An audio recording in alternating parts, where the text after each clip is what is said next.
There are two words that you probably use all the time, but do you actually know what they mean? My name's Hazel Gale. I'm a former therapist turned author and creator of Betwixt. And when I learned about this difference during my training, it genuinely changed my life. So the words I'm talking about are guilt and shame. And in common parlance, they tend to get used almost interchangeably, but they are not the same. And making this mistake can negatively affect your experience of these feelings, your perception of yourself in the presence of these feelings, and your response to them. Here's the difference. Guilt is all about behavior. It's the experience or feeling that something we've done was bad or wrong. For example, if I forgot about a coffee date with a friend and stood them up, afterwards I'd probably feel guilt. In response, I might call them immediately to apologise, assure them that it wasn't personal, and schedule another meeting. And if I did all of those things, with a little time, my feeling of guilt would ease and eventually disappear completely. Additionally, my experience will have taught me something important. Did I forget the coffee because I didn't manage to put it in my diary? Almost certainly. So if I utilise my experience of that guilt healthily and effectively, then it should teach me to get better at diarising my meetings and avoiding similar mistakes. I'm not saying it's foolproof, of course, but when we learn, this is how we do it.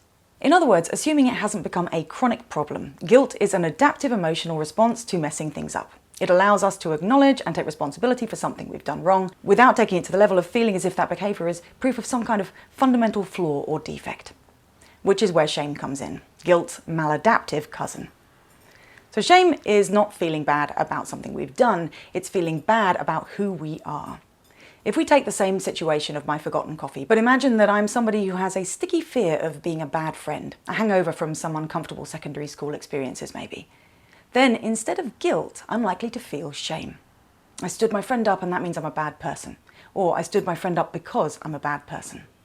Shame is a much deeper, darker, and often more persistent emotion than guilt. And it causes different kinds of reactions too. Whereas feeling guilty, I'd be likely to make amends for my mistake. If I felt shame over that same mistake, then I'd be more likely to try to hide or lie about or completely ignore the situation. Maybe I'd never mention the coffee, knowing my friend was waiting for me that day but just feeling unable to face the conversation. Or maybe I would lie about where I was, saying I had to go to an emergency doctor's appointment or something like that. Worse, I might try to turn it back on them by claiming that they said Saturday, not Friday. Perhaps I'd feel so bad about it that I'd head to the pub and drown my sorrows. This is unlikely with that situation, but you get the idea. Or finally, I might spiral into a world of self-loathing and beat myself up for weeks or months for being such an unreliable failure. These are all just examples, and they might sound a little dramatic, but they are the types of things that we do when in the grip of shame, because it is so uncomfortable to experience the feeling that we are fundamentally bad or wrong that we'll do pretty much anything to avoid it. The problem is that our avoidance doesn't make the shame go away. Actually, the opposite happens. It festers, growing deeper and darker and more painful, especially as the things we do to run away from shame invariably just cause more of it. But here's the thing. Whether we experience guilt or shame after a certain mistake has nothing to do with the mistake itself and everything to do with what we decide it means. It's not that some mistakes are about behaviour and others are about our fundamental personhood. No, anything that we think, feel or do can only ever mean what we allow it to mean about who we are as people. That part is made up. And so, after screwing something up, whether we go the way of guilt and take responsibility, apologise, make amends and walk away stronger or better for it, or whether we go the way of shame and allow that mistake to define who we are and how we feel about ourselves, to diminish us and force us into hiding, is a simple matter of perspective. By and large, it comes down to whether or not we're capable of understanding and accepting the difference between how we behave and who we are. Because these are different things. Even the cleverest of people still do stupid things occasionally. The most beautiful, attractive people we know still look rough on some days. The funniest of people still say unfunny stuff from time to time. No single behaviour can ever define who we are. And this means that if we're in a pattern of shame in some area of our lives, then there is a simple, although that definitely doesn't mean easy, way to break it. Shame is its own fuel. A shameful behaviour causes us to hide away, which communicates that we are not fit for public consumption. And that hurts. And so we do things to try and make the feeling go away, like drink or eat or withdraw or project. And all of these things make us feel even more ashamed. But as Brené Brown teaches, empathy is the antidote to shame. Shame is a fundamentally dark and shadowy emotion which cannot withstand the light of empathetic connection. It cannot withstand it.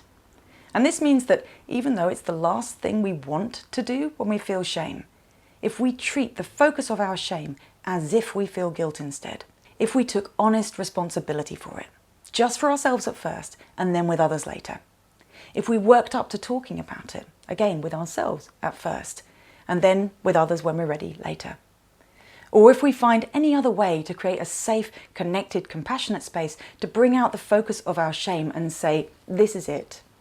This is what I'm afraid of. This is what I've been telling myself horror stories about. This is what's been in control of the way I've been acting.